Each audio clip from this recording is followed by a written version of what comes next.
Good afternoon, everybody. Today, we discuss about US certified public accountant, and today we discuss about financial accounting reporting, the your one subject. Then today we discuss exam pattern.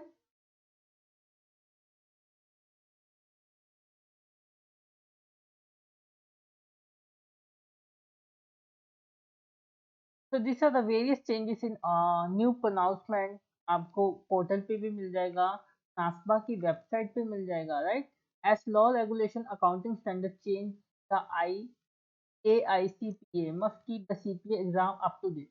आपको exam से पहले क्या करना है, up to date नासबा या AICPA website पे आपको clear cut कर लेना है। Change in accounting and audit pronouncement are eligible to test on uniform CPA examination. तो आपको चेंजेस को कंटिन्यू देखते रहना है कि कुछ भी एग्जाम से पहले अगर कुछ चेंजेस हुआ है तो जो आपका इफेक्टिव डेट से एप्लीकेबल है। Once change become eligible for testing uniform CPA examination and impact the change move. So today we discuss first exam structure. Exam structure क्या है? आपके ऑब्वियसली 4 सब्जेक्ट है। कौन कौन से हैं? एक तो जो USCP में है, हमने वैसे ही इंट्रोडक्शन वीडियो में ऑलरेडी डिस्कस कर चुके हैं। वैसे audit and attestation, business economic and concept BEC, and financial accounting and reporting, and one is a regulation, tax and regulation, right? So each section delivered in a 5 small section called tester, feature different item type, multiple choice question. Exam का type क्या है? Exam होगा multiple choice question यानी कि MCQ होगा। The multiple choice question are present in first 2 sets of each exam. कि पहले 2 में क्या होगा? MCQ होगा। Then थर्ड क्या होगा? Task based TBS, task based simulation content case study that task accounting knowledge and skill using a real life। तो ये क्या है? एक स्मॉल सा टास्क बेस्ड या सिनेरियो बेस्ड किया जाएगा, उसको आपने सॉल्व आउट करना। TBS टेस्टिंग ये चारों ही एग्जाम में होंगे। इसमें क्या आएगा? 2 TBS का फॉर्मेट आएगा। जो 2 सेक्शन है वो TBS के हैं। रिटन कम्युनिकेशन, एक आपका जो सेक्शन होगा वो क्या होगा? रिटन होगा, यानी कि डिस्क्रिप्टिव होगा। 5 सेक्शन आपने क्या करना है? सच से memo letter written communication task appear only in BSc section of CPA. For each 3 written communication task, you must be in a scenario, then write a suitable document relating to the scenario. The instruction state what form the document should take, such as a memo, letter, or its purpose. Your response should be provide the correct information writing that is clear, complete, and professional. Exam by section, timing, and question time. So audit हम today discuss करेंगे fast. वैसे तो क्या है कि 4 hours का है, इसमें टाइम ब्रेक मिलता है आपको 2 आवर्स पहले एंड 2 आवर्स लेटर। तो मल्टीप्लाई चॉइस क्वेश्चन कितने होंगे? 2 होंगे। टास्क बेस होंगे आपके 8 एंड रिटन इसमें होगा 1, डिपेंड ऑन सिचुएशन पर। तो टोटल आपका जो एग्जाम 4 घंटे का है, जिसमें कि एक मॉर्निंग सेशन होगा, एक इवनिंग सेशन होगा, या उसमें फिर टाइम गैप हो सकता है पर क्रोमैटिक सेंटर के रूल के हिसाब से या नासवा के रूल के। So let's start today. This one are contents for chapter FASB and standard setting। क्या है कि जो फाइनेंशियल अकाउंटिंग स्टैंडर्ड बोर्ड है या स्टैंडर्ड सेटिंग कैसे करते हैं, आज हम वो पढ़ेंगे। So this one are your topic, financial accounting standard codification, basic of US GAAP, fair value framework. तो ये सारे आपको गो थ्रू होकर आपके नोटबुक में या जो भी आप मटेरियल यूज कर रहे हैं, चाहे आप बैकअप मटेरियल यूज कर रहे हैं, चाहे वाइली का कर रहे हैं, दोनों में सेम ही होने वाला है। तो टुडे वी डू हियर, तो ये है introduction. Framework of financial reporting की एग्जाम में वेटेज क्या है? 20 to 35। कि आपको इतना वो मार्क्स का वेटेज है इस टॉपिक को कवर अप करने के लिए। तो वो दिया है स्टेट फाइनेंशियल स्टेटमेंट। ये क्या है? स्टेटमेंट ऑफ फाइनेंशियल पोजीशन बनाना है उसके रिलेटेड। तो स्टेटमेंट ऑफ फाइनेंशियल पोजीशन में आपने क्या करना है, इसकी वेटेज एग्जाम में रहेगी 30 to 40% की।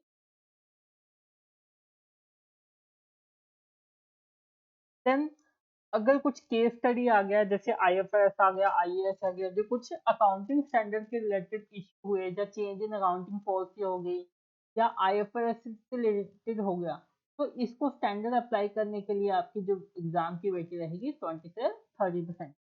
स्टेट एंड लोकल गवर्नमेंट, जो भी लोकल गवर्नमेंट के आइडेंटिफिकेशन के लिए मॉडिफिकेशन, अक्रूवल अकाउंटिंग, या फिर चेंज इन अकाउंटिंग पॉलिसी, इनसो आउटसो ऑफ रिसोर्सेज, ये सारी जो टैक्स के रिलेटेड होगा उसका जो वेटेज रहेगा 5 टू।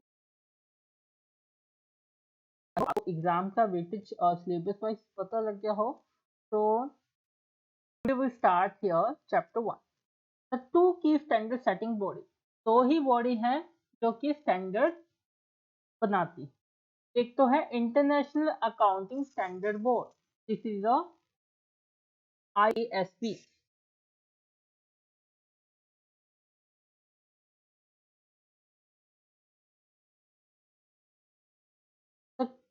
टू की standard setting board international accounting standard board, एक तो क्या है IASB, और दूसरा क्या है मान लीजिए FASB।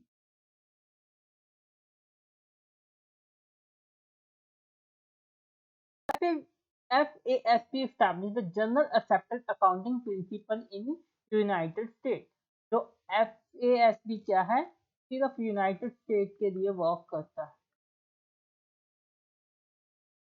The rest of all world के लिए जो इंटरनेशनल स्टैंडर्ड बनाता है, यानी कि IFRS बनाता है, वो कौन बनाता है? इंटरनेशनल अकाउंटिंग स्टैंडर्ड, जो कि आउटसाइड यूएस के लिए बनाता है, यानी कि होल द वर्ल्ड के लिए वक्री वो ऑर्गेनाइजेशन है जो बनाती है। FASB एंड स्टैंडर्ड सेटिंग, क्योंकि हमारा क्या करना है, हमने यूएस गैप का करना है, तो हमारे लिए स्टैंडर्ड कौन प्रिपेयर करवाएगा? Financial accounting standard board, FASB। तो हम उसी के अकॉर्डिंग हमारे स्टैंडर्ड हो गए। मेन ऑर्गेनाइजेशन कौन होता है? SEC, security and exchange commission, जो इसमें स्टैंडर्ड बनाने में इन्वॉल्वमेंट रहता है। FAF financial accounting foundation, FASB financial accounting standard board, FASAC financial accounting standard advisory council. इन चारों का क्या रहता है? एक रोल रहता है स्टैंडर्ड यूएस गैप में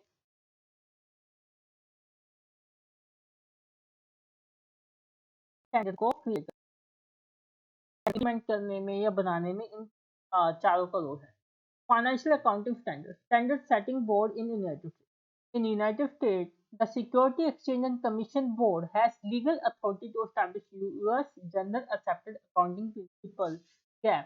However, in most instances, the SEC has allowed the accounting profession to establish GAAP and self-regulate। US security setting जो मेन अथॉरिटी है किसको है? Security exchange and commission board को है, जो कि लीगली ऑथराइज है यूएस के लिए कि वो यूएस गैप के अकॉर्डिंग स्टैंडर्ड को बना, right? But in somehow they allow accounting profession to establish gap and self-regulate। उन्होंने क्या किया, एक फ्रीडम थोड़ा सा दिया है कि आप क्या करो, अकाउंटिंग स्टैंडर्ड को एस्टैब्लिश करो और सेल्फ रेगुलेट करो। The SEC and three different body of accounting profession have determined gap since 1934। ये कब से बना रहे हैं? 1934 से।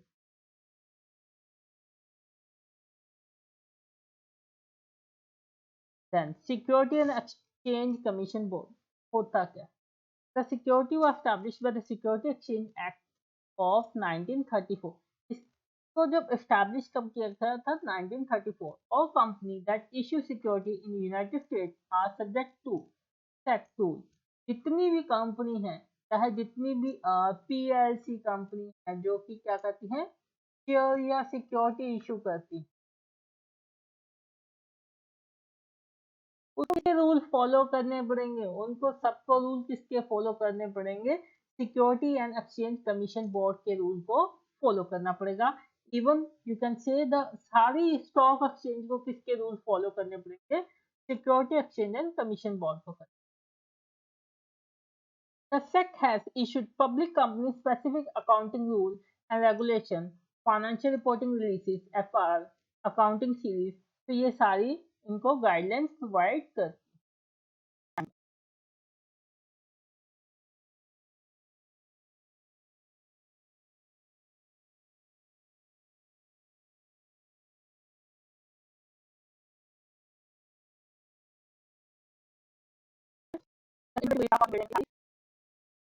इनको अप टू डेट करती है या गाइडलाइंस प्रोवाइड करती है। Committee on accounting procedure, the committee on accounting procedure cap was a first provide private sector organization that had the task of setting accounting। इस फर्स्ट टाइम में इन्होंने क्या किया, एक प्राइवेट सेक्टर को इनिशिएट किया जो अकाउंटिंग स्टैंडर्ड बनाने में हेल्प की। It was a committee run by the American institute of accountant, now known as the American Institute of Certified Public Accountant CAP, is a producer of accounting principle board, itself a producer to financial accounting standard board। दोनों जो American institute of public accountant है, इन्होंने ही क्या बनाया है, दोनों organisation बनाई है आई।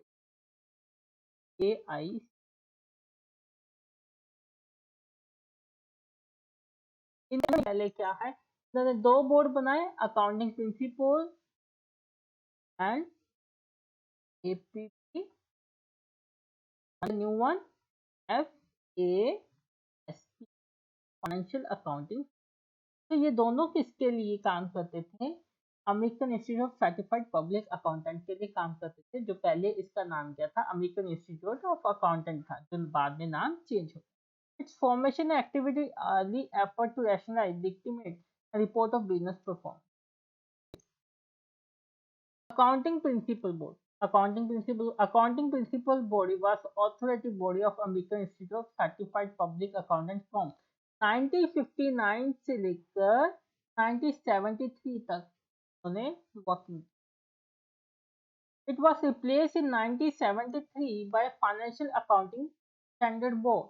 क्या है इसका टाइम पीरियड? क्या था? 1959 से लेके 1970। और आफ्टर दैट उन्होंने एक इसको रिप्लेस कर दिया, कन्वर्ट कर दिया एक नई बोर्ड।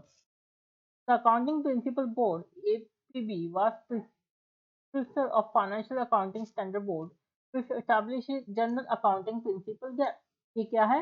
एक स्टैंडर्ड बनाता है जो अकाउंटिंग स्टैंडर्ड यूएस गैप के अकॉर्डिंग इम्प्लीमेंट हो। All public corporations are required to follow GAAP standard in order to make financial report consistent and transparent। इस सबको मैंडेटरी है कि उनको ये वाले स्टैंडर्ड को फॉलो करना ही पड़ेगा, जितनी भी यूएस में public corporation. The APV was exist from 1959 to 73। The purpose of APV was to issue guidelines and rule on accounting। तो इनका जो मेन बोर्ड बनाने का मेन पर्पस क्या था कि टाइम बाय टाइम इनको गाइडलाइंस प्रोवाइड करना कि हमें अपनी फाइनेंशियल स्टेटमेंट को कैसे और कौन कौन से स्टैंडर्ड या और कौन से जजमेंटल वगैरह फॉलो करने, जो स्टेटमेंट ऑफ फाइनेंशियल पोजीशन क्या हो, कंसिस्टेंट हो और ट्रांसपेरेंट हो। तो ये दो कीवर्ड हैं कि जो रिलायबिलिटी, फाइनेंशियल स्टेटमेंट की रिलायबिलिटी को दर्शाते। Some of the opinion released by the APB still stand as part of General Accepted Accounting Board principle (GAAP), but most have been either amended or entirely suppressed by FAC। अभी कुछ भी gap का चल रहा है, but ज्यादातर क्या है, ये कन्वर्ट हो चुके हैं FASC।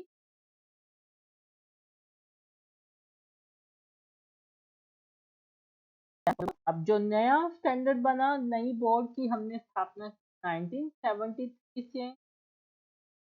FASB is a private non-profit organization standard setting board whose primary purpose to establish to general accepted accounting. क्या है? एक प्राइवेट नॉन प्रॉफिट ऑर्गेनाइजेशन है जिसका मेन मोटिव क्या है? गैप, यूएस गैप को डे बाय डे इम्प्रूव करना।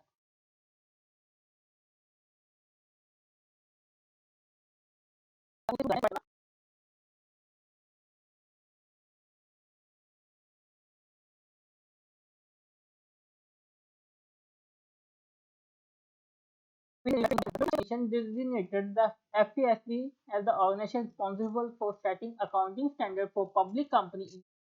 The FASB replaced the American Institute of Public Accountant board from July 1st, 1970. So FASB conceptual framework helped the board in setting sound financial accounting standards and help member of board constitute not only understand क्या है इसका main role ही क्या है कि board को even the मतलब इसको क्या है कि स्टैंडर्ड बनाने में यूएस गैप के जो स्टैंडर्ड हैं तो बनाने में हेल्प कर। जैसे इंटरनेशनल में आईएफएस बनाते हैं, यूएस गैप के लिए क्या है अकाउंटिंग स्टैंडर्ड बनाने में हेल्प करना और उन्हें इम्प्लीमेंट करवाना। Board constitute not only understand, apply those standards but also contribute significantly to their development और टाइम बाय टाइम उसे डेवलप करना या इम्प्रूव करना। Tend to help solve complex financial accounting or reporting problem by provide a set of common premises as basis for discussion। क्या करते हैं वो day by day discussion करते हैं जहाँ पे प्रॉब्लम आती है। प्रोवाइड प्रीशियस टर्मिनोलॉजी, कुछ जो पॉइंट पर स्टक आउट हो जाते हैं जहाँ पे स्टैंडर्ड इम्प्लीमेंट नहीं हो सकते तो उसको वो डिस्कशन करके फिर वो उसको सॉर्ट आउट करके नए से स्टैंडर्ड को इम्प्रूव करते हैं। Helping to ask the right question, limiting area of judgement and description and including consideration potential conflict. अगर कुछ कंफ्लिक्ट है तो उसके बिहाफ पे भी क्या करना कि उसमें इम्प्रूवमेंट करना स्टैंडर्ड में। imposing an intellectual discipline on what historical was subjective ad hoc reason process। कि वही डिसिप्लिन को मेंटेन करना। does not establish new accounting standard or change existing gap but in foundation establish new standard amending existing one। तो FASB तो FAF financial accounting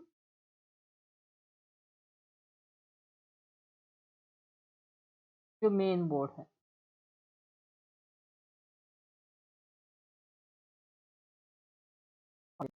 appoint member of FASB, arrange funding for FASB, oversight the working of SE। जो FASB है किसके under काम कर रही है?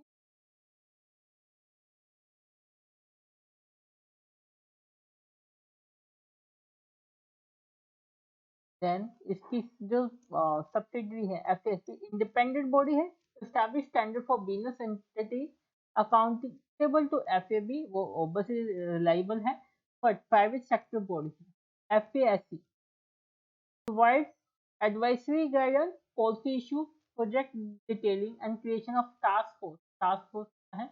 Other point for FASB, member not required to be CPA। FASB के मेंबर बनने के लिए उन्हें CPA होना एलिजिबल मतलब जरूरी नहीं है। Member represent public accountant profession, वो पब्लिक अकाउंट होना चाहिए। FASB contains 7 full-time member with a renewable for 1 additional term and stage grade 5-year term। Members shall not have any other employment or investment type, कि उसके पास कुछ और काम नहीं होना चाहिए यानी कि वो पूरा फुल टाइम। तो ये तो है मेंबर की एलिजिबिलिटी। या मेंबर की रिक्वायरमेंट क्या है? ऑब्जेक्टिव ऑफ FASB क्या है? International convergence of accounting standard को कवर करना, रिजॉल्व डेफिशिएंसी स्टैंडर्ड, अगर कुछ स्टैंडर्ड में कुछ कमी पेशी है तो इसको इम्प्रूव करना, डे बाय डे इम्प्रूव करना उसे। Maintain and improve financial reporting framework and standard. तो FASB emerging issue task force consider emerging issue arising of financial reporting aspect which require prompt solution, assist FASB to focus more and speedily pervasive issues. If on any issue consists of 15 members of FASB, reach action from FASB side is not required. If ITF is not able to reach consensus, interference of FASB required। तो क्या है, एक task force बनाता है जो इसके लिए work करता है। देन स्टैंडर्ड सेटिंग प्रोसेस क्या है, FAC receive request from public accounting profession member like the investor, SAT and other from new accounting clarification of some existing standard। तो इनकी रिक्वेस्ट पे ही वो स्टैंडर्ड क्रिएट करता है या उसे अमेंड करता है। Conduct research and request receive and issue a discussion memorandum, conduct public hearing on above detail, receive the generalized evaluation of comment and view received, issue exposure draft, receive comment on exposure draft and modify the same required. So financial above draft and majority voting in favor issue of accounting। ये जो body है वो क्या करती है, US gap के accounting standard को बनाने में हेल्पफुल। तो today chapter 1 finish here and today's session over। Thanks for listening।